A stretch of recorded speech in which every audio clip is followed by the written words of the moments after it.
Bom dia a todos, bom dia Rio Grande do Sul, 11 horas e 38 minutos. Hoje é quarta-feira, dia 7 de setembro, dia marcado por desfiles e protestos em todo o Brasil. Vamos agora ao vivo acompanhar o que acontece nesse momento em Brasília, discurso do presidente Jair Bolsonaro. Fez uma manifestação política e tivemos como novidade principal o trunfo eleitoral mais recente, que é o presidente fazendo o Bolsonaro com um grito próprio lá do Pantaneiro, né?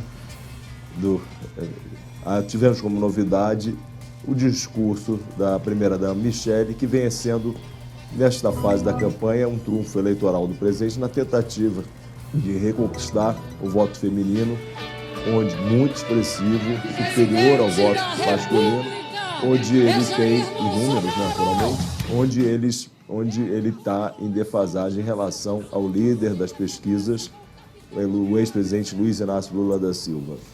O presidente foi comedido em relação aos ataques ao Portanto, Supremo, imagens ao vivo do SBT News, imagens ao vivo de Brasília. O presidente agora segue para o Rio de Janeiro. Nós seguimos acompanhando as manifestações, os desfiles aqui em Porto Alegre. Em seguida também vamos trazer detalhes do que acontece aqui na capital gaúcha, porque em Porto Alegre, além do desfile, amanhã foi de manifestações contra e a favor o governo. E esse é o destaque do Guilherme Roquette, não é mesmo, Gui? Bom dia. Bom dia, André. Bom dia a todos. Pois então, vamos começar então lá pela Zona Leste de Porto Alegre e depois eu falo aqui do Parcão, da onde eu estou. Porque na Zona Leste, o grupo do Grito dos Excluídos começou a se reunir por volta das 9 horas da manhã. Lá na Orla do Guaíba teve uma regata, inclusive, com barcos, apoiadores, inclusive, do presidente Jair Bolsonaro e outros grupos. E aqui no Parcão, onde eu estou agora, se reúnem apoiadores do presidente Jair Bolsonaro, pessoas que defendem o governo e a situação em que nós temos aqui. Então, esse grupo, ele deve se concentrar a partir de agora ao meio-dia até às 2 da tarde e a gente vai ficar por aqui para acompanhar toda essa mobilização e também vamos dizer o que já está acontecendo em outros pontos aqui da capital, André. Até já, obrigado Guilherme Roquette, 11h40. Agora o assunto é a guerra do tráfico. Novo ataque a tiros em Porto Alegre deixa uma pessoa morta e 4 feridas. Esse é o destaque do Lucas Abate. Oi Lucas, bom dia. Bom dia, André. E um intenso tiroteio na região da Bom Jesus, zona leste de Porto Alegre. Uma pessoa morta, outras 4 feridas. E o que tudo indica, André, mais um episódio da guerra do tráfico, que já fez tantas vítimas desde a última semana e pode, inclusive, ser uma resposta ao ataque que acompanhamos na segunda-feira, em que 3 pessoas foram mortas e outras 23 ficaram feridas. Em seguida, a gente conversa ao vivo com a Brigada Militar para saber o que está por trás desses ataques e quais medidas serão tomadas. Coloca o áudio de novo dos tiros. Noite de terror, madrugada de terror. Escuta.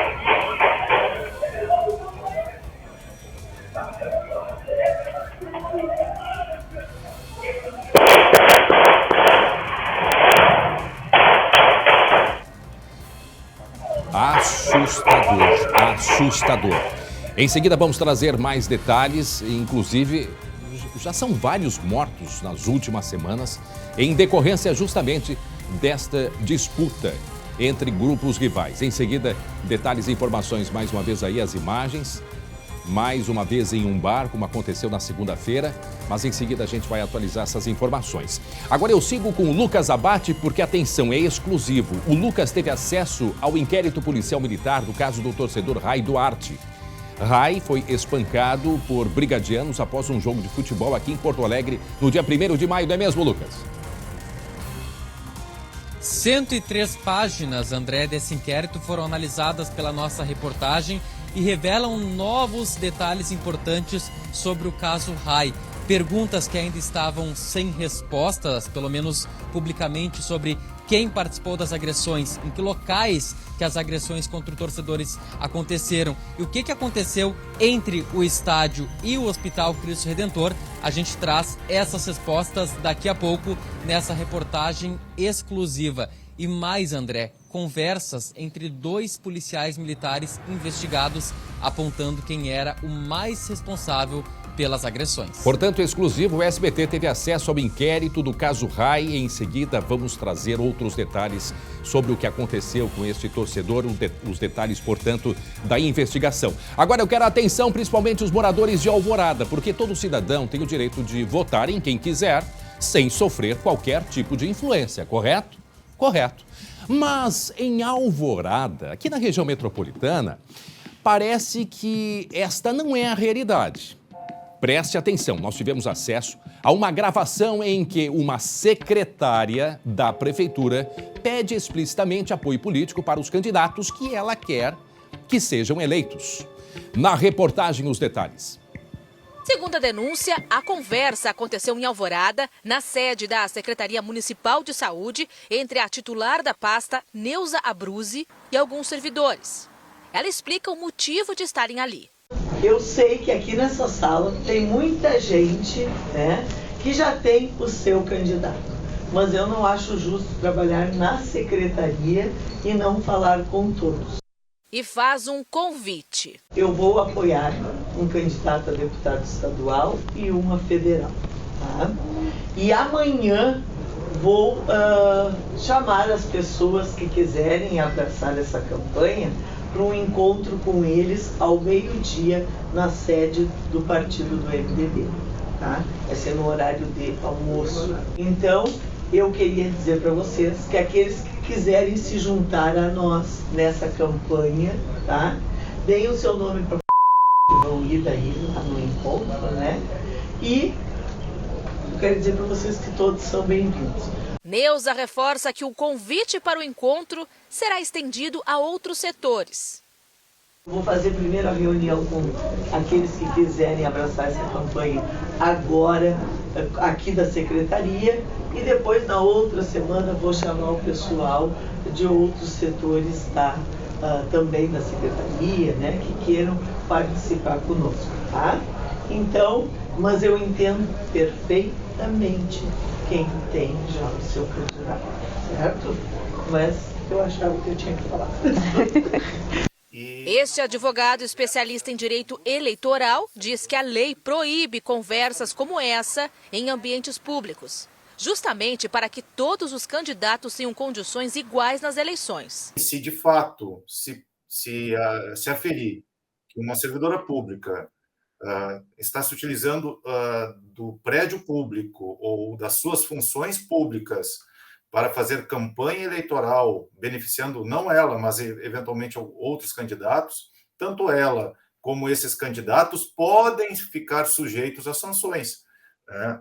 Desde multa até a própria cassação do registro ou mesmo de eventual mandato conquistado, além da possibilidade de se discutir eventual improbidade administrativa. Claro, isso se for comprovado, né? O MDB não quis comentar o caso, pois o partido não teve acesso à gravação de áudio. Nós convidamos a secretária Neuza Abruzzi para uma entrevista, mas ela preferiu se manifestar por nota, em que afirmou se tratar de um comentário informal e que respeita a individualidade dos servidores. O áudio foi gravado no mês passado e esta não é a primeira denúncia que o SBT-RS recebe envolvendo a gestão da secretária. Em 10 de agosto, nós mostramos as más condições das ambulâncias do SAMU de Alvorada, reveladas por este técnico de enfermagem. Nada é original, é tudo enjambrado. Seguiremos acompanhando os desdobramentos, portanto, desta reportagem que nós mostramos aí com a Gabi Lerina, reportagem exclusiva, 11h47. É assunto constante aqui no SBT Rio Grande, que não dá folga para os agentes da Polícia Rodoviária Federal do Estado.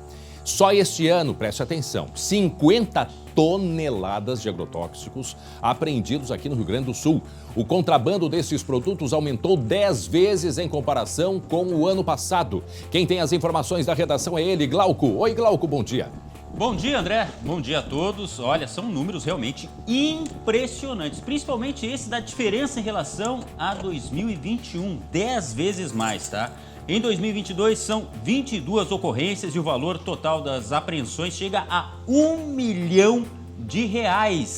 As cargas, na maioria, vêm do Uruguai e da Argentina. E muitas vezes esses produtos, André, e aí mora o perigo, nem são permitidos aqui no Brasil. A Polícia Rodoviária Federal disse que este aumento das apreensões se deve ao trabalho de inteligência.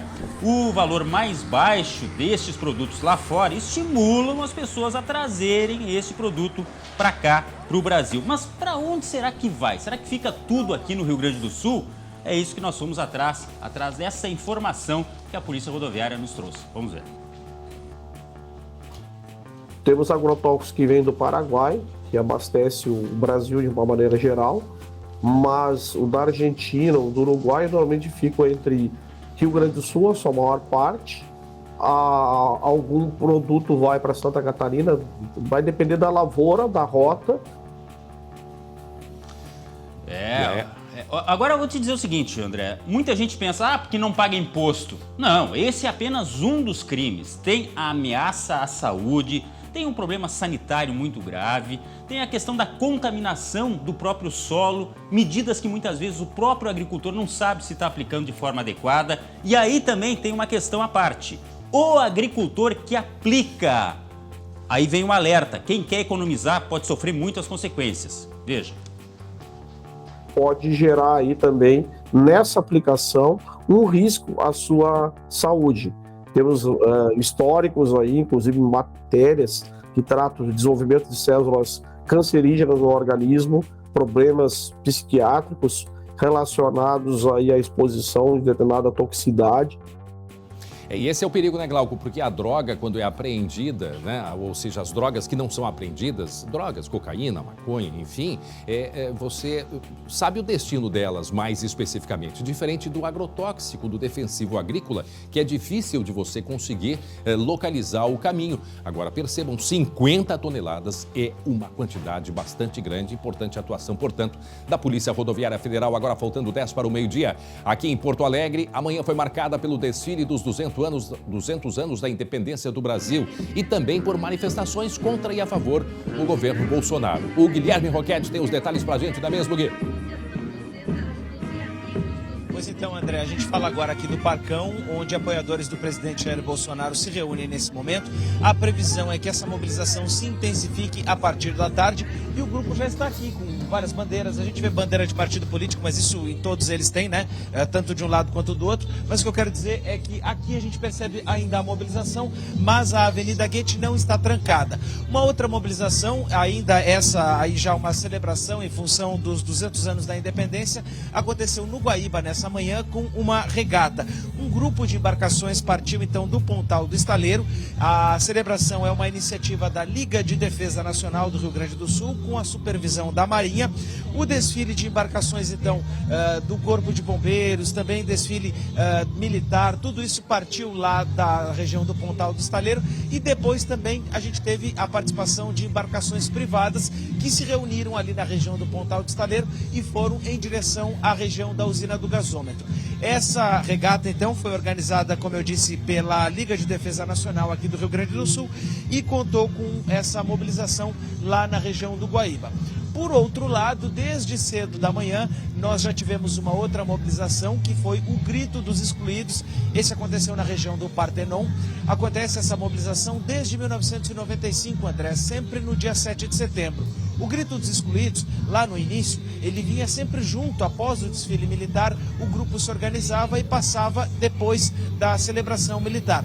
Pois muito bem, de 2019 para cá, o grupo entendeu que precisava levar para as comunidades, para as regiões metropolitanas, por exemplo.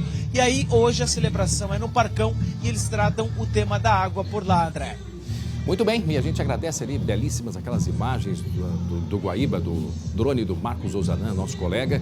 Aí, ó, belíssimas imagens. Há pouco eu olhava, aqui do alto nós temos uma vista privilegiada para o Guaíba. Havia ainda muita movimentação, bastante movimentação, tanto de barcos, né, veleiros. O Seival, a réplica do Seival, importante embarcação do período Farroupilha, também essa réplica está ali no Guaíba e segue, portanto, agora perto do meio-dia ainda o encerramento, né, indo para o encerramento o desfile de 7 de setembro na Orla do Guaíba, aqui em Porto Alegre. 11h53 e daqui a pouco a gente vai te mostrar os detalhes do primeiro treino de Renato Portaluppi nesta volta dele ao Grêmio. Tem jogador que saiu lesionado e tem outro que está sendo cotado para assumir o lugar do time. Correto? Entra em campo Matheus Schenck e Glauco Pazza. Correto. Oi, André. Oi, Glauco. Tudo bem com vocês? Pois é, né? A gente já tá vendo aí as imagens. Fala que o Renato não tá comandando o treino, que demorou para assumir. Fala agora, Glauco Pazza. Vou falar. Renato não tá comandando o treino. Quem comandou o treino ontem? Alexandre Mendes. Então... o Renato tava ali, supervisionando, né? Tipo eu, quando a gente tá aqui no estúdio, eu supervisiono o teu trabalho. É basicamente isso. Tá bom. Mas o André falou ali, né, dos destaques. O Edilson saiu mais cedo do treino, mas já vou te dar a manchete, tá? Realizado o exame de imagem hoje, não apontou lesão no pé direito dele, deve ir pro jogo de domingo sem maiores problemas. E o Tassiano, que é o cara cotado para ser titular. Ô Glauco Pazza, Tassiano Ronaldo, titular pra ti não? Eu pensei um negócio aqui, mas desculpa. O Tassiano eu acho que merecia uma estátua do lado do Renato lá, na esplanada. Brincadeiras à parte, eu acho que é jogador que tem lugar neste time do Grêmio, tá? Tem lugar não só pelo mérito dele, porque alguma coisa é discutível, né? Mas pelo restante do time, enfim. Mas agora vamos ver, né? O Renato falou bem dele. É verdade, a gente vai... a voz tá indo. A gente vai depois, no Blocão do Esporte, a gente vai falar muito sobre o Renato Portaluppi comandando ou supervisionando o primeiro treino no Grêmio. Vamos falar mais sobre o Edilson, vamos falar de Inter também, porque o Inter tem a situação do alemão, né? O alemão que daqui a pouco vai renovar com um contrato melhor para ele. Será que o alemão vai ganhar um aumento, Glauco Pazza? Tá merecendo, né? Acho que sim, vai ganhar uns 5, 6 sacos de bergamota a mais. Legal, daqui a pouco então o Blocão do Esporte, tá certo, senhor André? Até já, Matheus Schenck, muito bem, 11h55, atenção, mais uma noite violenta aqui em Porto Alegre, mais uma. Uma pessoa morreu, outras 4 ficaram feridas num tiroteio na zona leste da cidade. Lucas Abate, de sábado até hoje, atenção ao número, de sábado até hoje, pelo menos 8 pessoas morreram nesta guerra entre facções, Lucas Abate. Isso, André. Ocorrências que aconteceram em diversos pontos da cidade desde sábado, alguns na região mais central, ali entre os bairros Menino Deus, Cidade Baixa, que foi a primeira ocorrência narrada. Depois aquele fato de grande repercussão de domingo para segunda-feira na região do Campo Novo, onde 3 pessoas morreram. A gente teve hoje a confirmação da 3ª vítima lá e outras 23 pessoas ficaram feridas. E na noite passada, um outro fato que assustou bastante os moradores da região da Bom Jesus, em que uma pessoa, um motoboy, foi morto nesse ataque a tiros e outras 4 pessoas ficaram feridas. André, é importante destacar que apesar desses fatos terem acontecido em Porto Alegre, numa proximidade de tempo, por enquanto, por parte das autoridades, não há nenhuma relação de vínculo diretamente entre esses casos. E é justamente já essa primeira pergunta que eu faço ao Tenente Coronel Araújo, responsável pela área da Bom Jesus, Coronel, para saber sobre o ataque de ontem. Claro, muito recente ainda para fazer as apurações, mas é possível associar ou não associar ao atentado de segunda-feira na Zona Sul de Porto Alegre? Bom dia. Bom dia a todos, bom dia André, bom dia aos telespectadores. Num primeiro momento, não existe nenhuma relação entre os fatos, embora tenham sido, o modus operandi tenha sido parecido, nós não temos confirmação e nada nos tem, nenhum indício nos dá de que tenham relações. O que aconteceu ontem foi dois veículos se aproximaram de um estabelecimento comercial onde estavam reunidos ali em torno de 15 a 20 pessoas, onde esses veículos pararam e efetuaram diversos disparos em direção às pessoas que estavam dentro desse estabelecimento, restando ali 5 feridos, onde um deles veio a óbito. Para o 11 Batalhão, isso para nós não é uma ocorrência atípica aqui da nossa região. A própria Bom Jesus já estava há bastante tempo ali, aquela região toda, há bastante tempo sem crimes dessa natureza, né? A própria área do 11 Batalhão, em geral, da Zona Norte aqui de Porto Alegre, nós já estamos durante todo esse ano de 2002 apenas com 3 homicídios. Obviamente que, embora o número absoluto ele seja um número baixo, obviamente que para nós da Brigada Militar, ele, mesmo assim, nos preocupa, porque essa é a nossa grande missão da Brigada Militar, é preservar vidas e prevenir delitos e manter a paz social. Então esse tipo de crime não é um crime típico aqui da nossa região, então é um fato que aconteceu esporádico, que nós estamos agora então pontuando e trabalhando em cima dele. Desde ontem à noite, quando se deu esse fato, nós já intensificamos ali, e às vezes as pessoas perguntam, poxa vida, mas já deu o fato e agora vão intensificar? Na realidade, nós já estamos estabelecendo ações já ali ao longo de todo o ano, Tanto é que o nosso número de homicídios é bastante baixo, justamente em resposta, né, é um resultado do trabalho que já vem sendo executado naquela área. Imediatamente após, nós, então, reforçamos ali na área para quê? Para que nós não tenhamos a repetição desse tipo de delito. Então nós estamos ali trabalhando com repressão qualificada, através de identificação veicular, identificação de pessoas, saturação de área com a presença policial e além disso ao entorno ali, não só dentro da Bom Jesus, mas ao entorno, trabalhando ali com referência comunitária, as unidades de responsabilidade territorial, aproximado da comunidade, conversando com as pessoas e marcando presença, que essa é a nossa grande missão, a prevenção. Coronel, a gente sabe que agora as investigações, claro, ficam a cargo da Polícia Civil para entender mandante, motivação, mas no local foi possível apurar com as testemunhas, até mesmo com as vítimas, os disparos foram de forma aleatória, tinham um alvo específico, o que foi possível levantar ali no local? Na realidade, agora é muito cedo. As próprias pessoas que trouxeram algumas informações para nós, as informações ainda estão se encaixando, né? Mas num primeiro momento que a gente pode afirmar, dentro daquilo que já se apurou, em princípio ninguém sabe nos precisar se existia um alvo específico, se existia alguém que fosse o alvo ali para do autor dos disparos, né? E na realidade nós não temos assim um ponto de que, até justamente porque isso não é uma ocorrência típica aqui da região, né? É algo até espantoso, 2 veículos parar e efetuar disparos dentro de um estabelecimento comercial, mas na realidade nós não sabemos se tinha um alvo específico ali para aqueles indivíduos. André, a gente conversa com o Tenente Coronel Araújo, responsável pela área que atende a Bom Jesus, grande parte da Zona Norte de Porto Alegre também. Se tiver algum questionamento, eu repasso a ele. Eu acho que até é um questionamento das pessoas, dos moradores da cidade de Porto Alegre, e o Glauco também tem recebido muitas manifestações, quer dizer, não se sabe ainda se tem relação com o tráfico ou não. Independente desta relação, o que é evidente que é o segundo fato, envolvendo o bar, que pessoas estão se divertindo, para carro, desce alguém e sai atirando, quer dizer, isso é um atentado. Independente de relação com tráfico ou não, o que pode ser dito para a população, porque hoje quem vai num bar se divertir à noite tem medo.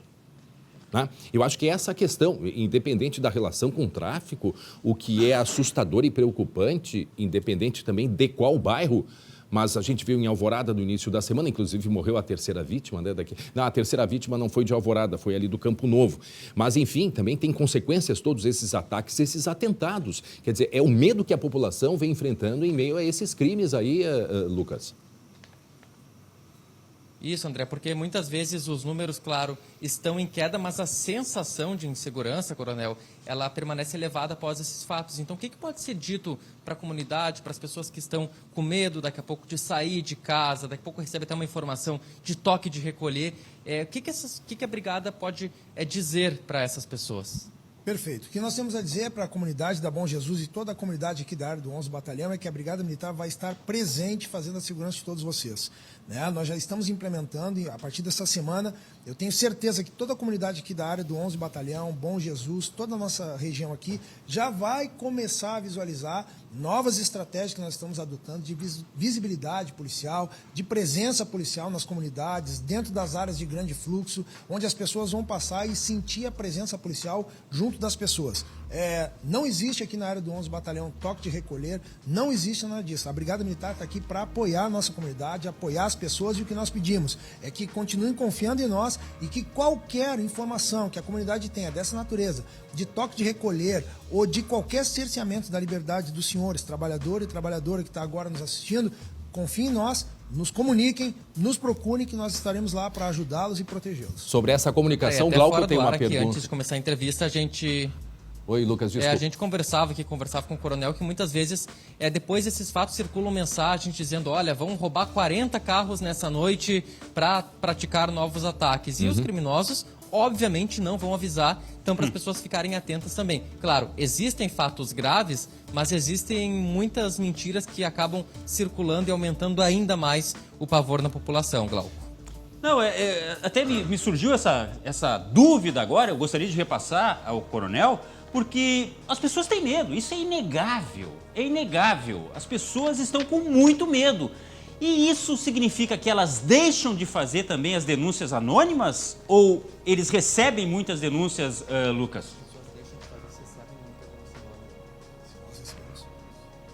Olha, Na realidade, as denúncias, elas demandam de várias formas. As denúncias anônimas através do 181, né, do Disque Denúncia, é importante, e que as pessoas se motivem a fazer isso. Na realidade, essa cultura do medo de não denunciar, de não falar, na realidade isso é algo que se cultua para que justamente o delinquente ele possa sobreviver nesse meio. Então, denunciem, nos procurem, a identidade dos senhores e das senhoras será preservada, mas o que nós temos é que estabelecer vínculos entre a sociedade e a Brigada Militar. E esse tipo de ação ele tem que ser extirpado da nossa convivência. Para isso que nós estamos aqui, para ajudar a nossa comunidade. Tá certo, então. Obrigado. O Lucas volta em seguida com outras informações. Coloca mais uma vez ali o áudio, porque é madrugada e noite de terror, gente.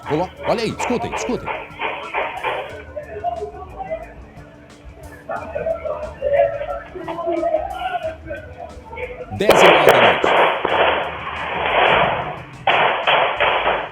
10h30 da noite. Lembrando que naquele ataque de segunda-feira, de domingo para segunda, no Campo Novo, agora morreu a terceira vítima. Coloca a imagem dela, Manuela Iris, de 17 anos, está aí. É a terceira vítima, 17 anos de idade. 17 anos de idade. Pelo menos 80 pessoas estavam num bar que comemorava um ano, né, quando então apareceram os criminosos e mais de 50 tiros para todos os lados. 3 vítimas fatais. Segundo as investigações, pessoas que não tinham absolutamente nada a ver com algum tipo de crime. Foram vítimas destes ataques. Daqui a pouco o Lucas Abate volta com outras informações. 12:04 agora. A quarta-feira começou movimentada em Brasília. O repórter Maicon Leão acompanhou a manhã do presidente Bolsonaro nas festividades dos 200 anos da independência do Brasil. Olá, boa tarde para você, para todo mundo que está em casa. Exatamente, desde hoje cedo, muitas pessoas vieram aqui para a Esplanada dos Ministérios no centro de Brasília, justamente para acompanhar a cerimônia do desfile cívico de 7 de setembro, que há 2 anos não acontecia justamente por conta da pandemia. E esse retorno foi marcado por uma multidão que desde as primeiras horas dessa quarta-feira fez questão de vir aqui para a Esplanada para acompanhar de perto. Mais de 3.100 militares participam desse desfile, além de vários veículos, aeronaves, alunos de escolas públicas aqui do Distrito Federal.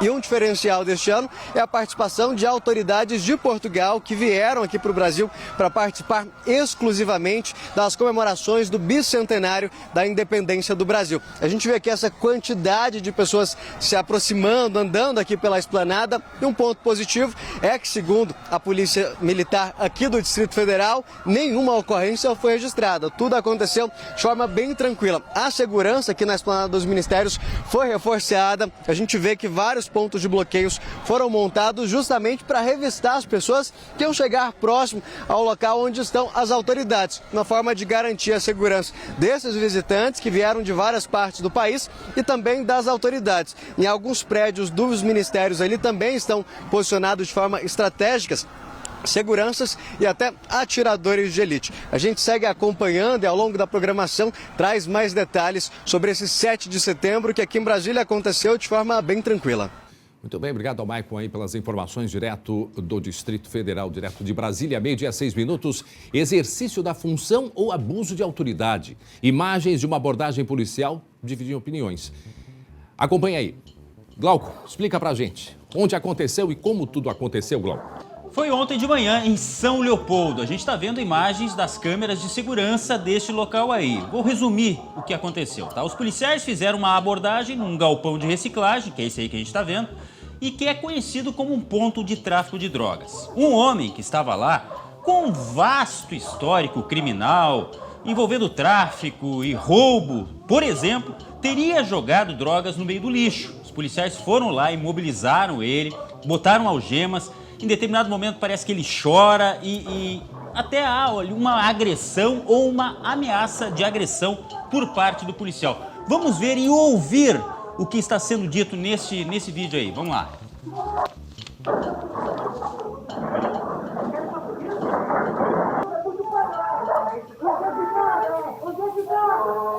Para quem não entendeu, o policial está em cima deste homem, perguntando para ele onde está a droga, onde estão os pacotes com os entorpecentes, tá? E este homem, ele não responde, ele chora muito. E depois há uma outra imagem de uma outra câmera de segurança da frente do estabelecimento, em que este homem, ele reluta em entrar na viatura com os policiais. Os moradores da região protestam, atiram pedras contra a viatura. Enfim, é um clima bastante tenso. Lá dentro, houve um momento em que um policial parece agredir esse homem com um tapa. Enfim, nós fomos atrás da informação do delegado responsável por esta delegacia, por esta ação, a respeito desta imagem. Houve ou não houve agressão? Vamos ouvir.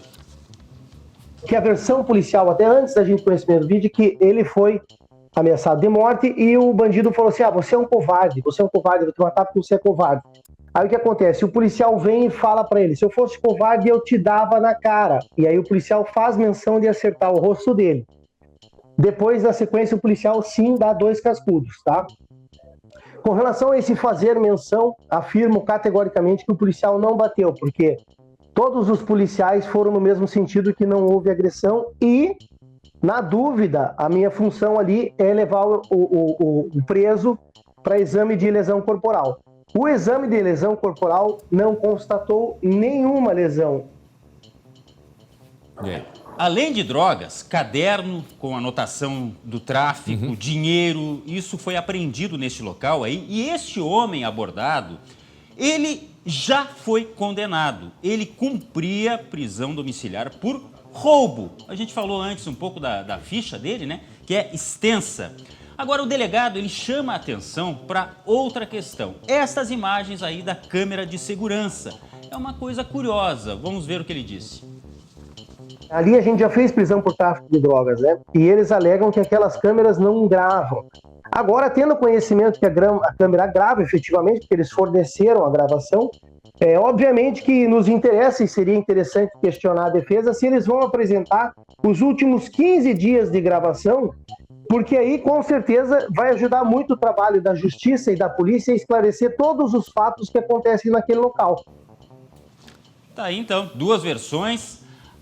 Aquele homem, né, que foi imobilizado, que já tem uma ficha, está logicamente questionando essa ação policial, dizendo que houve, através da defesa dele, que houve abuso, e a polícia espera oficialmente ter acesso às imagens, porque elas foram por enquanto divulgadas só pela imprensa, para encaminhá-las à corregedoria. Essa foi a informação passada pelo delegado. Muito bem, aguardemos. 12:10, agora mais um pouco de futebol. O Inter e o Grêmio estão interessados no mesmo atacante. Não é mesmo, Matheus Schenck e Glauco Pazza? Quem disse que não tinha Grenal mais esse ano, né, Glauco Pazza? Quem disse que não tem Grenal? Mas quem é o cara? Agora eu fiquei curioso, eu não tô sabendo Vamos explicar. dessa. Não tá sabendo? Acho que não. Como é bom pegar o Glauco de surpresa assim, né? Vamos lá, você vai saber e vai todo mundo saber. Pedro Raul. Pedro Raul é um atacante de 25 anos que joga no Goiás, mas pertence a um time japonês, o Kashiwa Reysol. E ele tá fazendo gol pra caramba, viu, seu Glauco? São 14 gols no Brasileirão. Esse aí é um dos mais bonitos. Olha aí, ó. Pimba contra o Santos na última segunda-feira. Mas sabe qual é o problema, Schenck? Diga. Dizem que ele é mais ou menos que nem era o André com 20 e poucos anos. Gosta da noite. Gostava de uma saidinha. E aí, será que atrapalha ou não, hein? Pois é, né? Eu sou da opinião de que se o jogador tá no período de folga, desde que não atrapalhe o rendimento dele, tudo bem. Ele faz o que bem entender, desde que ele, na segunda-feira de manhã, esteja lá para treinar e na quarta-feira à noite esteja apto a jogar. Sou dessa opinião. A gente tá vendo os gols, ele fez 14, ele é o artilheiro do Campeonato Brasileiro pelo Goiás. Muito provavelmente não vai ficar no Goiás, porque não tem dinheiro para comprá-lo junto a esse time japonês. Atenção, tá? Ele já recusou uma proposta de um time da França, porque ele quer ir para um centro mais visado. Ou seja, daqui a pouco pode sim pintar ou em Grêmio ou Inter. Os dois já estão ventilando esse nome. Sabe como é que é? Aquelas especulações, o Grêmio vivendo essa expectativa de nova diretoria, alguns nomes já começam a pipocar. Dizem que o Renato gosta muito desse jogador e já gostaria de tentar dar uma telefonada ali, pô, e aí, o que você acha de Porto Alegre aqui? Bairro Humaitá é legal, é bacana para jogar. O Inter também já teria perguntado valores ao Goiás e o time japonês quer mais ou menos, eu tenho anotado aqui, 13 milhões de reais por esse jogador. o Nonato saiu por pouco menos que isso, né? Foi de 12. Não, ele é bom jogador. Assim, ó, falando agora de uma forma focada só pro futebol. O que acontece fora de campo é problema do clube que contratar, vai dar um jeito, né? Mas é bom jogador, muito bom jogador. O Renato já deve ter ligado, Schenck. Do jeito que ele é. E uma outra informação, tá? Já que a gente tá nesse momento bastidores e tudo mais, olha só, os dois principais candidatos à eleição do Grêmio, eles já mandaram avisar que ambos querem Renato para 2023. Ou seja, Renato vai ficar, tá? É a bonita do baile. Todo mundo quer.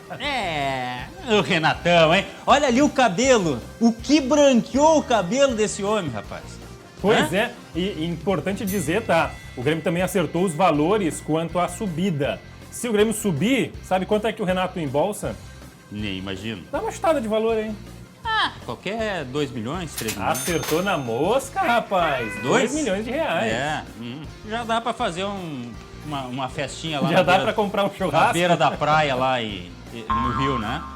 Pois é. A gente tá vendo as imagens aí do Renato, que conversou bastante com os jogadores ao longo do treino. Daqui a pouquinho no blocão a gente volta com mais detalhes, mais curiosidades também e um pouco mais de especulação. Por que as pessoas não deixam o cabelo branquear que nem o Renato? É uma André pergunta direta ao nosso apresentador, André Rara. Eu não faço nada. Tá bem branquinho aqui, ó. Não faço nada. Agora deu uma clareada. Vira de ladinho aqui, ó. De lado assim, ó. Ali de lado assim, ó. Ali, ó. Ali, ó.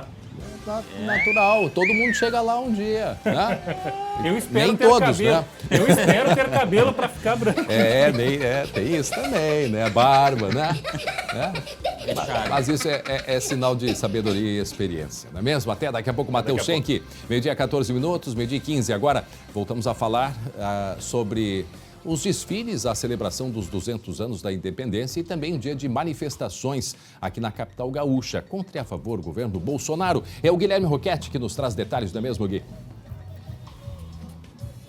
Bom, então, André, nós temos então duas manifestações acontecendo praticamente de forma simultânea aqui em Porto Alegre. Primeiro, essa em que nós estamos vendo aqui no Parcão, em que apoiadores do presidente Jair Bolsonaro, pessoas que também defendem o voto auditável impresso, esse grupo, ele se reúne aqui no Parcão, já estavam por aqui desde o final da manhã e a partir de agora, esse trecho aqui da Avenida Goethe, ele está bloqueado, tanto para quem vem da Ipiranga em direção à zona norte da capital, quanto para quem vai em direção à Ipiranga. Até poucos minutos atrás, dava para passar carro aqui, a gente viu a movimentação, mas agora não, agora há um bloqueio e a expectativa é que esse grupo continue se reunindo, continue recebendo mais adesão, até que o grupo parta na tarde, por volta das 2 horas, para uma caminhada ou realize por aqui mesmo um ato público. A gente vê bandeiras de partidos políticos, a gente vê também bandeiras e cartazes com faixas ali de manifestações, especialmente com relação ao pedido do voto auditável impresso. Bom, essa é uma manifestação aqui na capital que acontece no Parcão. A outra está acontecendo na Zona Leste, partiu lá do Grito dos Excluídos. Essa mobilização, ela é realizada há 28 anos, desde 1995, tanto aqui em Porto Alegre quanto em outras cidades, e reúne centrais sindicais, reúne a CNBB, reúne outros grupos, inclusive o próprio MST. O Grito dos Excluídos esse ano traz o tema da água e também o tema da fome para discussão nessa mobilização. Eles partiram lá do Colégio Sinodal, caminharam pela Avenida Bento Gonçalves em uma manifestação e agora estão concentrados em uma praça lá no bairro Partenon.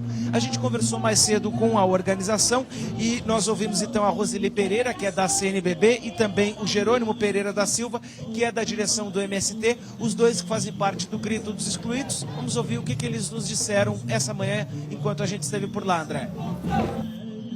E neste grito, então, nós decidimos, em conjunto com as 25 organizações que estão organizando o grito, que nós iríamos fazer este reconhecimento, né, da luta comunitária aqui do Partenon, da luta pela água, da mobilização e da solidariedade com as cozinhas comunitárias, né, que tem sido uma marca aqui desta região.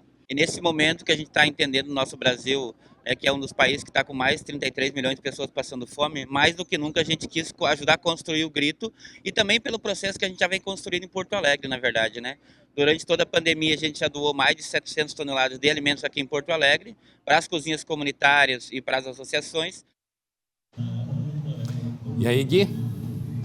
O grupo, então, E o grupo, então, ele também se mobilizou contrário à privatização, por exemplo, da Corsã, que foi realizada há pouco tempo atrás pelo próprio governo do estado, e também da CE. Criticaram essas privatizações, questionaram a questão do pagamento à água. Agora, voltando aqui para o Parcão, por enquanto ainda os apoiadores circulando por aqui, apoiadores do presidente Bolsonaro, né, pessoas, esse grupo que defende questões do voto impresso, enfim, o grupo se reunindo por aqui. Acreditamos que a mobilização deve crescer ainda nas próximas horas, até por volta das 2 da tarde, André. Bom, falamos aí de manifestações. Um pouco mais cedo aconteceu o desfile de 7 de setembro na beira do Guaíba, e este ano com uma novidade. Olha aí as imagens. Pela primeira vez, paraquedistas do Exército a bordo de uma aeronave da Força Aérea Brasileira. Eles fizeram saltos sobre o Guaíba, inclusive com roupas especiais, né?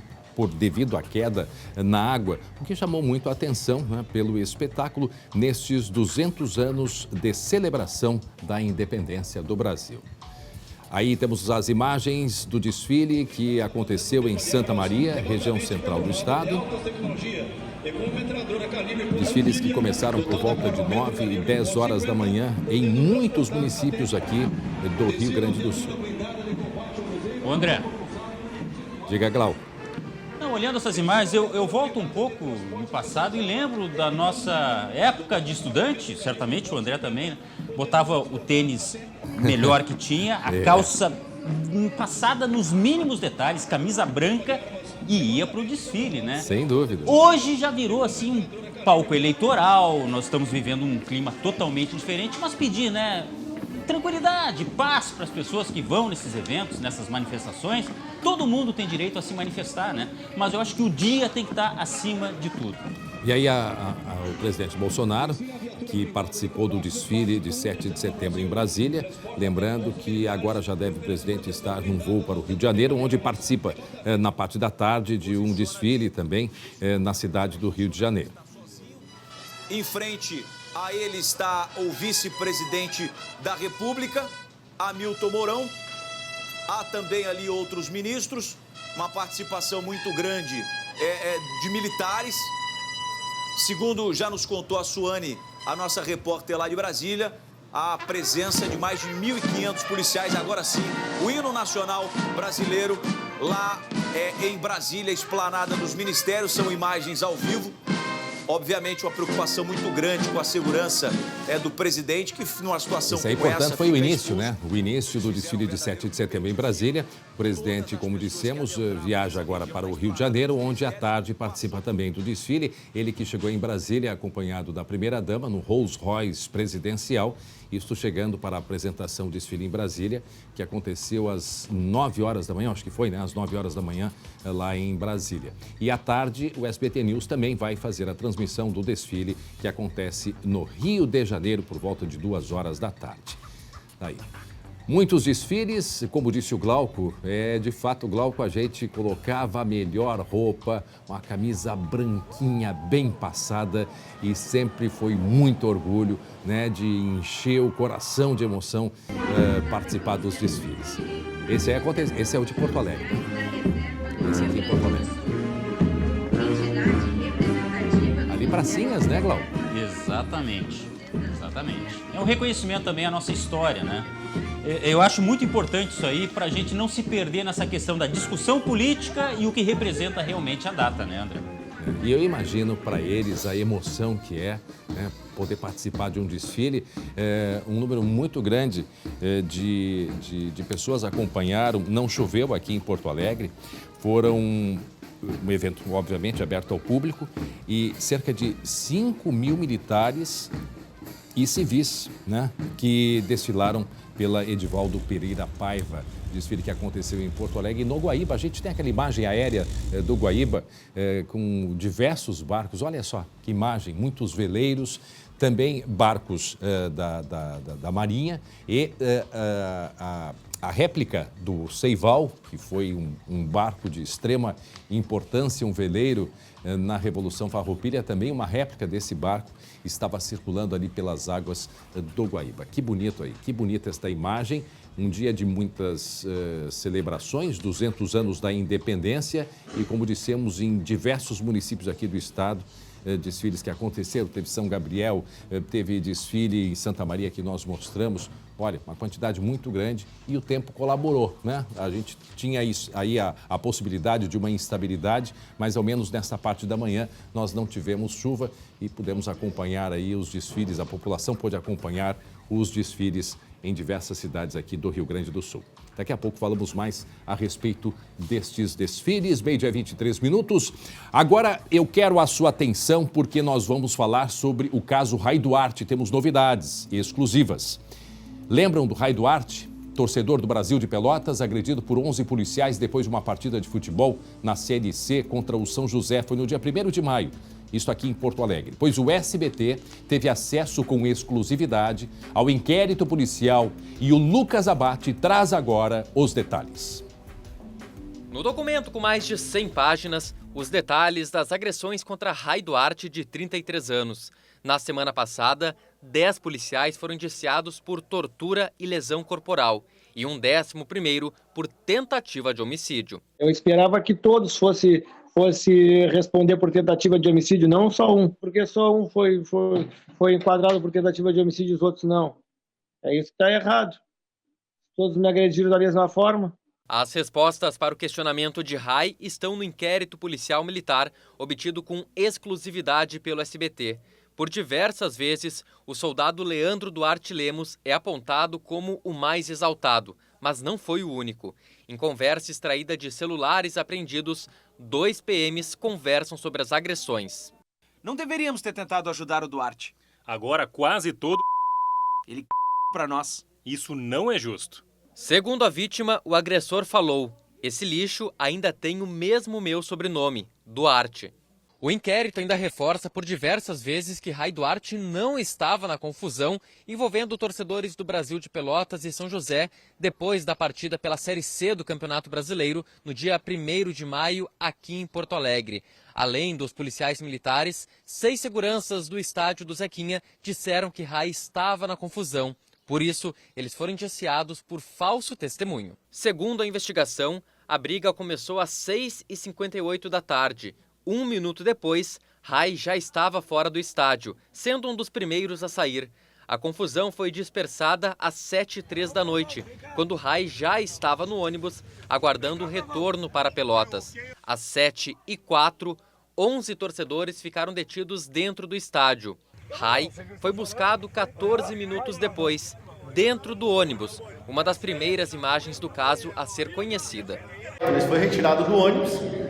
E a partir daquele momento, ele teve a intervenção da Brigada Militar, e essa intervenção da Brigada Militar, através das investigações que nós fizemos, não cumpriram os procedimentos operacionais padrão, e por isso que eles foram indiciados. O deslocamento para o Hospital Cristo Redentor, a 2,5 km do estádio, só começou às 7h55, ou seja, quase 1 hora depois. Nesse meio tempo, Rai foi levado para este banheiro do estádio. Do lado de fora, os outros detidos ouviram a sessão de tortura. Ali a gente escutava as agressões, os barulhos, né? Escutava aqueles pá, pá, e o Rai gritando. O comboio com torcedores chegou ao hospital às 8h02 da noite. A ordem de atendimento foi definida pelos próprios policiais. Rai foi um dos últimos. Ele esperou 34 minutos entre o desembarque na viatura e o atendimento na triagem.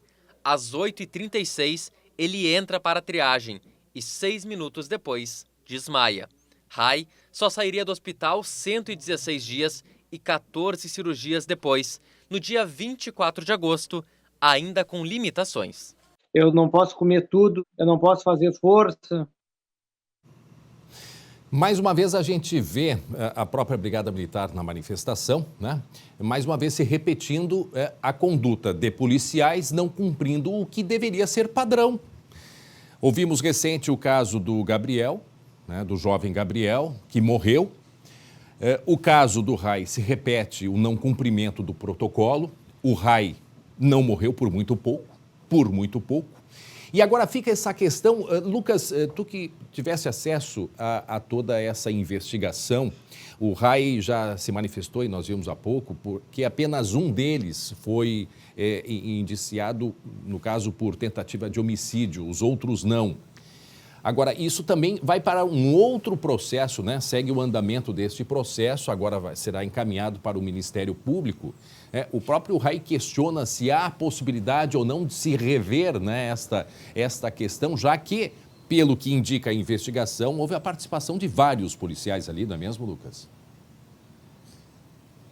Isso, André. O inquérito já está com o Ministério Público, com o promotor, que desde o início vem acompanhando o caso, e o Ministério Público pode mudar o entendimento e entender, por exemplo, que todos os policiais agiram da mesma forma e fazer uma denúncia por tentativa de homicídio. Então, esse questionamento levantado pelo próprio Rai pode sim acontecer agora durante a fase de acusação do Ministério Público, que está analisando todas essas provas. André, foram 11 policiais ao todo indiciados, 10 respondendo por lesão corporal grave e tortura, e um 11º, que é o soldado Leandro Duarte, por coincidência tem o mesmo sobrenome do Rai, que responde por tentativa de homicídio e pegou uma responsabilidade um pouco mais grave neste caso. Porque, André, durante até a investigação, as 103 páginas desse inquérito policial que a nossa reportagem analisou hoje pela manhã, o Leandro era sempre o mais exaltado, era quem estava naquele momento em que o Rai é tirado do ônibus e é quem faz a primeira consulta ao nome do Rai no sistema de consultas integradas, para saber quem era aquele torcedor e se de fato ele era um ex-policial. Então ele é apontado como a pessoa mais ativa nessas agressões, e até mesmo as mensagens interceptadas nas conversas apontam 2 colegas se mencionando ao Duarte como o culpado, o mais responsável pelas agressões ao Rai. Lucas, a gente tivesse acesso a essa investigação, ao inquérito, a pergunta que a gente faz, geralmente quando tem brigas em estádio, as brigas se dissipam e nunca é feito boletim de ocorrência ou algo assim, a não ser que seja muito grave. Nesse caso específico, o que aconteceu? Tu tens essa resposta? Por que entraram no ônibus e retiraram o Rai? Já que o Rai até ele nem teria participado da briga. Não, ele não teria participado da confusão. Esse inquérito, ele consegue esclarecer essa questão? Por que ele foi retirado de dentro do ônibus e por que as agressões em seguida? Então, André, é importante a gente contextualizar que o Rai sai às 18h59, 1 minuto depois do início da briga, da confusão do lado de dentro do estádio. Tem uma câmera externa, inclusive, que mostra o Rai saindo. Então, é fato comprovado que ele não estava na briga. Mas o que aconteceu depois, André? Isso ficou esclarecido durante a investigação. Que no momento em que os outros torcedores eram detidos, que o Rai já estava do lado de fora do estádio, já estava inclusive se encaminhando para o ônibus, ele viu alguns outros torcedores sendo agredidos.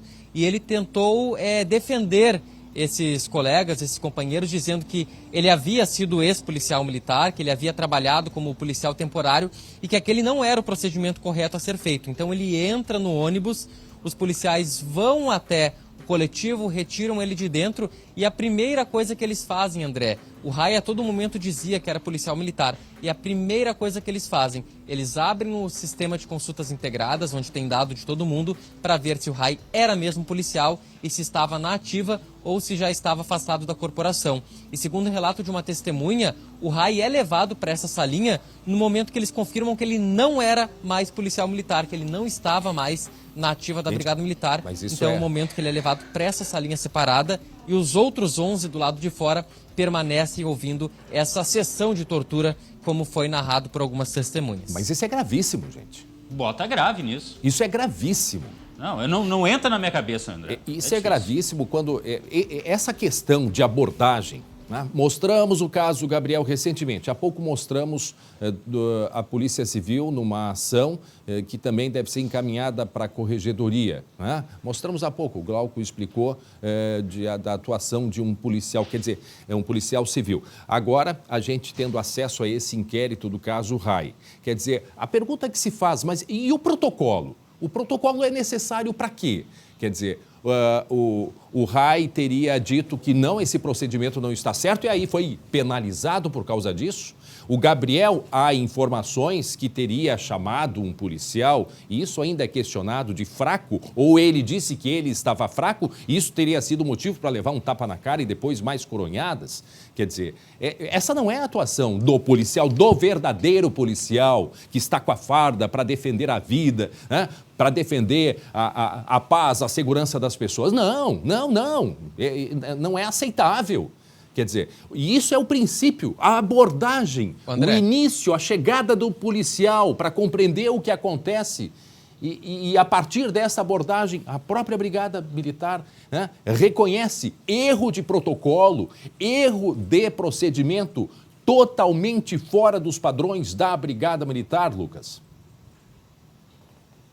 E era até esse ponto que eu ia comentar agora, André, que além de responder da forma criminal nesse inquérito, agora com processo correndo na Justiça Militar, eles respondem de forma administrativa também um processo para exclusão do quadro da Brigada Militar. Então é mais um processo que vai correr em paralelo a tudo isso. André, outro ponto que é importante a gente destacar, que fica revelado a partir desse inquérito, até então ninguém tinha obtido essas informações. O RAI permanece ali aguardando atendimento no Hospital Cristo Redentor por 34 minutos, André. Ele está ali agredido. Meu Deus. E os policiais que vão encaminhando cada um deles para atendimento. Ou seja, no momento que ele é levado para triagem, 6 minutos depois ele já desmaia, já entra em coma, numa situação que ele fica por mais de 100 dias. Então houve essa demora também depois na chegada do hospital até eles encaminharem o RAI para a triagem. Outro ponto importante, André, a briga acontece às 7 horas da noite. Eles só são levados para o hospital por volta das 8 horas, mesmo o hospital sendo bem próximo dali. Então são vários elementos que vão surgindo agora e que a gente vai descobrindo. É importante frisar também que nós entramos em contato com a defesa do soldado Duarte, que é apontado por tentativa de homicídio, o advogado Jairo Kuczynski, que está defendendo ele, e diz que não vai se manifestar ainda, pois não teve acesso à íntegra das investigações, André. Não, pois é, esse erro de protocolo, de procedimento, quando acontece na abordagem, a característica de todos esses casos que falamos e de outros também, como aquele do policial lá de Caxias do Sul, que chutou 2 motociclistas por causa de uma briga de trânsito, quer dizer, é um abuso de autoridade, né? Me parece que já começa, o erro já é desde o início, a abordagem com um abuso de autoridade, que é isso também que está sendo investigado. Então tá aí, o SBT, Lucas Abate, teve acesso a esse inquérito, trazendo detalhes, muitas informações dessas agressões, né? Inaceitáveis, né? Inaceitáveis. Obrigado, Lucas Abate. 12h35, e agora eu vou mudar de assunto, né? A gente tem tantos assuntos aí bastante sérios, bastante pesados, mas vamos amenizar um pouquinho, porque com a chegada da Chama Crioula, às 6 da tarde, começa oficialmente hoje mais um acampamento Farroupilha no Parque Estância da Harmonia aqui em Porto Alegre. A maior festa da tradição gaúcha, que vai até o dia 20 de setembro e oferece mais de 70 atrações culturais gratuitas. É durante o acampamento Farroupilha que os gaúchos ficam ainda mais próximos da nossa tradição. E a saudade estava grande. Foram 2 anos de jejum por conta da pandemia. Agora realmente é um motivo de satisfação e alegria assim, imensurável. Não tem preço. Tava com saudade, 2 anos sem, agora estamos de volta. São 230 piquetes. Este aqui é em homenagem aos 250 anos de Porto Alegre e vai sediar um festival multicultural. No palco principal, mais de 70 atrações artísticas e muita música gaúcha. Nosso viés é totalmente focado na música gauchesca e na cultura gaúcha. Então, sim, são todos os shows de músicos gaúchos, de músicos gaudérios, né? E também os espetáculos contando essa história. Na feira de artesanato, grande variedade de itens e mais de 100 opções gastronômicas espalhadas pelo parque. E no acampamento Farroupilha, o que não pode faltar é uma bela carne. Só nesta churrascaria, num dia de movimento intenso, são assados em média 800 quilos de costelão. Gente, é muito gaúcho isso. Meu Deus, não dá pra resistir. Hã? Não dá pro câmera também, né? Vai lá. Não dá para perder isso? Esse ano bem mais preparado que os demais anos passados. Vão dobrar o volume de carne? Com certeza, não só dobrar, se tiver triplicar, nós vai colocar. Há 40 anos, Porto Alegre monta o acampamento Farroupilha. Mas para seu Rubem, esta é a primeira vez. Morador da fronteira oeste, apaixonado pelas nossas tradições, ele não vê a hora de curtir essa experiência. Que a gente sempre tem curiosidade para conhecer, só via pela televisão lá em Livramento. Venham nos visitar no acampamento Farroupilha de 2022. Em qualquer lugar que eu ando, este pampa na garupa. Aqui do alto do Morro Santa Teresa eu já espiei de manhã cedo, já tinha uma fumaça, né? Já estava ali o Quarto Estância da Harmonia em Glauco Paz. A fumaça porque o churrasco, né? Costelão, que coisa boa, que festa bonita. Muito bem, chegou a hora do Blocão do Esporte. Entrem em campo, Matheus Schenck e Glauco Paz. Esporte SBT. Oferecimento MrJack.bet. Palpite certeiro, saque instantâneo. Acesse MrJack.bet e desafie-se. Agora sim dá pra dizer. Chegou, falou e treinou. É o Renato Portaluppi no Grêmio, ou não? É verdade. Mais ou menos. Não, ele treinou. Ó a mãozinha aqui, ó. Mais ou menos. Tá, olha só. A gente já falou do Renato, só que eu quero destacar um detalhe, tá? A cena que mais chamou a atenção nesse treino do Grêmio, a gente poderia destacar várias, tá? O Renato conversou ao pé do ouvido com o Diego Souza, conversou ao pé do ouvido com o Guilherme, deu colete pro Tassiano, daqui a pouco o Tassiano pode ser titular. Olha aí, ó, Tassiano ganhando coletezinho de titular, será? Pode ser. Será? Mas eu quero destacar outro detalhe, tá? O Edilson foi quem mais se preocupou nesse treino, tá, Glauco Paz? Ele saiu lesionado, ele teve um problema no pé direito, a gente tá vendo aí, ele chegou a tirar a chuteira e saiu mais cedo da atividade. Hoje cedo ele realizou um exame e não apontou lesão, ou seja, deve ir pro jogo de domingo contra o Vasco, a reestreia do Renato Portaluppi, 50 mil na arena. Mas eu te pergunto, essa questão física do Edilson é algo que incomoda, né? Me preocuparia mais se fosse muscular. Como foi uma pancada, o que tudo indica ali, uma disputa de bola mesmo, agora é sinal de que o Renato vai apostar nos velhinhos. E já apostou o Edilson, o Renato estava no Rio, o Edilson virou titular, né? Então respeitem os velhinhos. Vai um recado aí para todo mundo. Ô Luciano, aqui ó, respeitam os velhos. Aliás, a gente já vai falar do Filipão, Pra tá? quem tem barba branca, né? Já vamos falar do Filipão. Mas olha só, agora falando sério. Edilson, quem mais? Jeromel. Kahneman, se pudesse jogar, seria titularíssimo. Diego Aliás, não só do Souza. Renato. Diego Souza, ele vai se abraçar com aqueles que ele tem confiança para seguir nessa reta final aí e garantir a vaga. Sem dúvida. E um outro detalhe, né? A gente já falou do Tassiano, mas o próprio Renato falou do Tassiano na entrevista coletiva, Não, né? capaz! É o único, foi o único jogador citado pelo Renato na coletiva de apresentação. Sério? Vamos separar o que disse Renato, depois a gente volta e comenta se Tassiano deve ser titular ou não? É aquilo que eu digo para vocês. Vamos lá, Renato. O Tassiano é um jogador tão importante quanto todos os outros aqui. Eu conheço bem o Tassiano. Eu acho que isso é uma qualidade no jogador quando ele é polivalente, quando ele consegue jogar em mais de uma posição. Todo treinador adora um jogador assim. Porque muitas vezes você não precisa nem fazer a substituição, é trocar o jogador de lado, trocar ele de posição, entendeu? Isso ajuda muito o jogador. Você vê, os grandes treinadores sempre vão elogiar um jogador que é polivalente. Ele jogou comigo de volante, de meia, aberto pelo lado, de lateral direito. Todo jogador gosta de um jogador assim. Só não foi goleiro. Pois é, mas assim, ó. O Breno andava meio mal, hein? Essa é a verdade. Todo técnico quer um coringa. O problema é que às vezes você estraga o cara que tem uma qualidade boa em determinado aspecto por usar ele em outras e o Tassiano baixa a cabeça e vai. E por isso é criticado, né? O Tassiano, quando chegou no Grêmio nessa nova passagem, eu lembro que uma das respostas dele na entrevista coletiva foi: ele se queimou com a torcida muito porque ele jogava em tudo que é posição, jogava fora da posição dele, e isso fez com que ele ficasse assim meio esquematizado.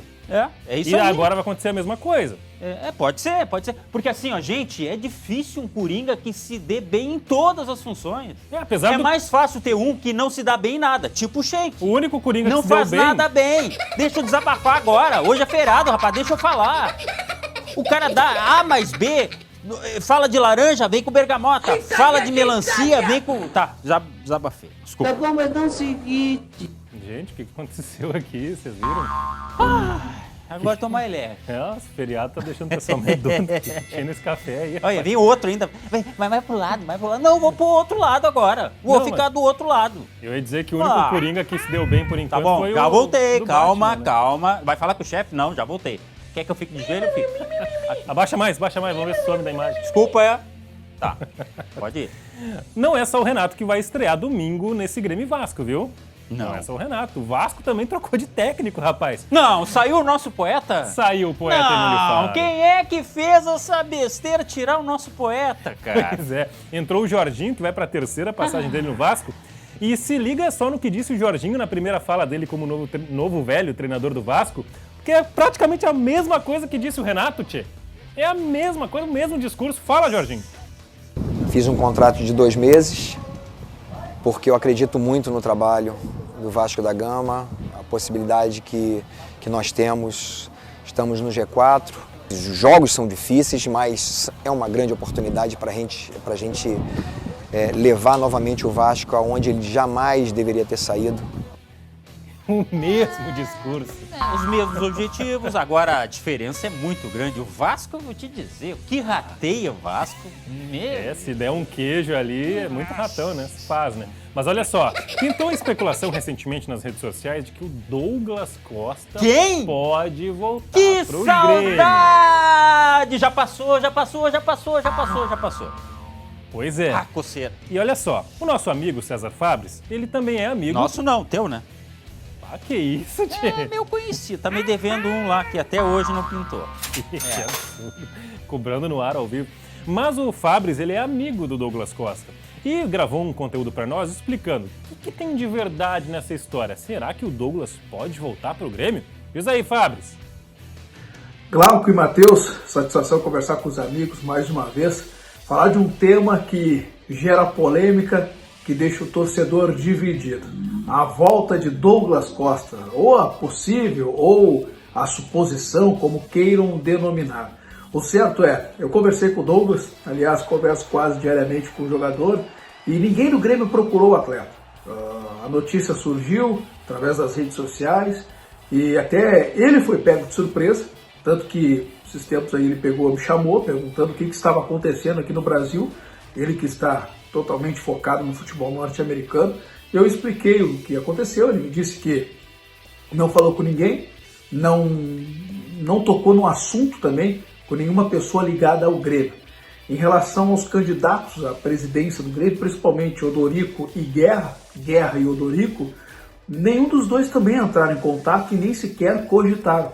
Lembrando que ele tem um contrato a ser cumprido a partir de 2023, com o Grêmio pagando ainda o que resta em relação à dívida que acabou tendo com o jogador com o empréstimo para o futebol norte-americano.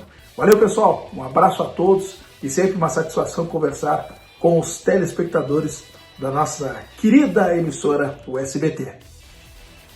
Valeu, Fábio. E o Renato e o Douglas são amigos próximos. Será que haveria clima, Glauco Paz? Eu sei que você não é Estael, mas me fala, teria clima? Sabe o que parece isso? Marido e mulher depois de uma briga, né? Amor, vamos conversar.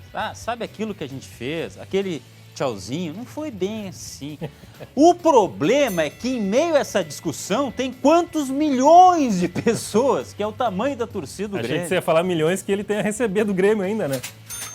São 4 anos que o Grêmio vai começar a pagar agora. Posso dar um palpite? O que ficou pra trás e tchau.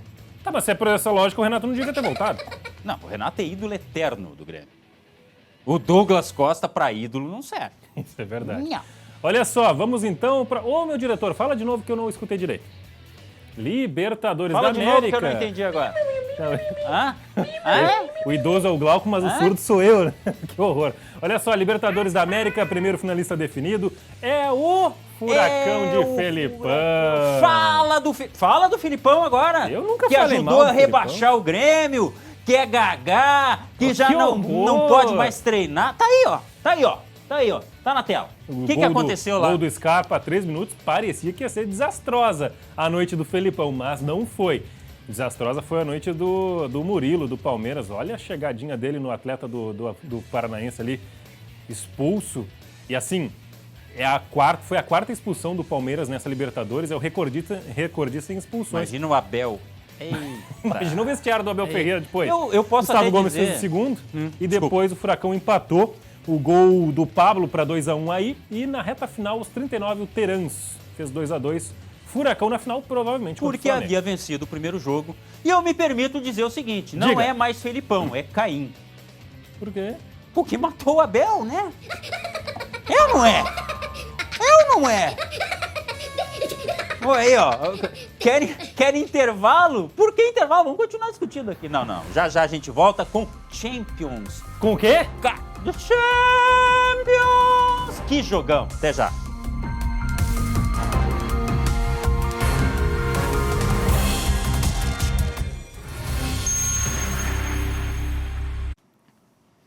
Que time que faz isso, hein? Você liga a TV para ver o Messi e ver outro protagonista. PSG, né? PSG, a gente mostrou aqui no SBT. E você, se você perdeu, rapaz, se liga aí. Não começar o giro de gols com um super ataque do PSG. Que passe foi esse do Neymar pro Mbappé, hein? Minha nossa! O Glauco em Jaguari fazia muito bem dessas cavadinhas. Isso é uma piada bem gostosa. Vou rir de ti. O Mbappé também fez o segundo do Paris em 21 minutos. No segundo tempo, a Juventus até diminuiu, mas ficou nisso. PSG 2-1. Ontem teve ainda gol do Vinícius Júnior. O primeiro do Real Madrid nos 3-0 na casa do Celtic. Tivemos 2 gols do artilheiro norueguês Haaland, Manchester City 4-0 no Sevilla, lá na Espanha. E teve zebra na Croácia. O Orsic pegou a bola no campo de defesa e meteu uma de velocista para marcar o único gol em Dinamo Zagreb 1, Chelsea 0. E teve lambança de goleiro também. O goleirão do Leipzig fez isso aí contra o Shakhtar. O time ucraniano goleou por 4-1 no fim das contas. Sabe o que atrapalhou ele ali? A bola? A bola, Se não tivesse, não tinha problema nenhum. E o gancho é... Sabe quem não está sendo atrapalhado pela bola? Quem? Alexandre Alemão, porque ele está prestes a ganhar um aumento no Inter. Ele começou ganhando mais ou menos uns 15 mil no mês, que para um salário de jogador profissional do naipe do Internacional é quase nada, né? Nada. E depois, graças a alguns gatilhos do contrato, subiu para os atuais cerca de 70 mil. O próximo aumento deve ir mais ou menos para uns 100 mil. Tá bom para ti ou não? Pra mim tá ótimo. Agora tem o seguinte, da forma como ele joga, pelo porte físico, se ele evoluir um pouquinho mais, a Europa vai ficar de olho nele. Ele tem 6 gols, 3 assistências nesse Campeonato Brasileiro. É o cara do Inter que mais participa de jogada de gol. O Alemão não é só um finalizador, não é um cara só para último toque, não. É impressionante o que esse cara tá fazendo, Glauco. Parabéns pra ele, queimou minha língua. Eu adoro quando acontece isso, porque eu não sou dono da razão. Aliás, eu disse que o Filipão não ia classificar, né? Dói. Eu disse que o Filipão não ia classificar. Eu também disse. Mordi a língua, não tem problema nenhum. Pra você ver como a gente entende bastante do que a gente fala. Futebol é isso aí. O que você pensa que é, não é.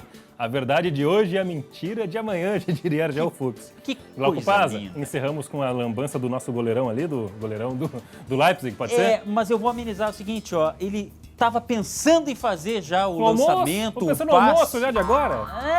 Não, quem pensa em almoço é tu, toda hora. E aí acabou saindo do controle. Inclusive, tô indo almoçar, tchau. Gente, aproveitem o feriado, que seja melhor do que fez esse goleiro aí. Não faça lambança, tá? A gente se vê amanhã e à noite tem segunda edição com Marcelo Chemari. Tchau.